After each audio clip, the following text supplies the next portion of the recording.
Kayo mga bata ah. Gusto yung matikot. Yan po sa dalawa nating konsihal. Konsihala Suyet na Tosa. Mga bata pa lang mga... Parents, dyan muna.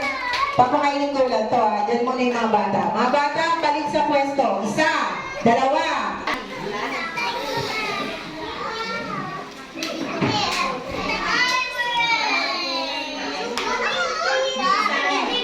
Okay, kasi may documenting ang penyo. Kaya, halimbawa, kayo dalawa ng anak niya, picture na po yung picture ng bawat magulang. Sunod-sunod yung mga magulang na gano'n.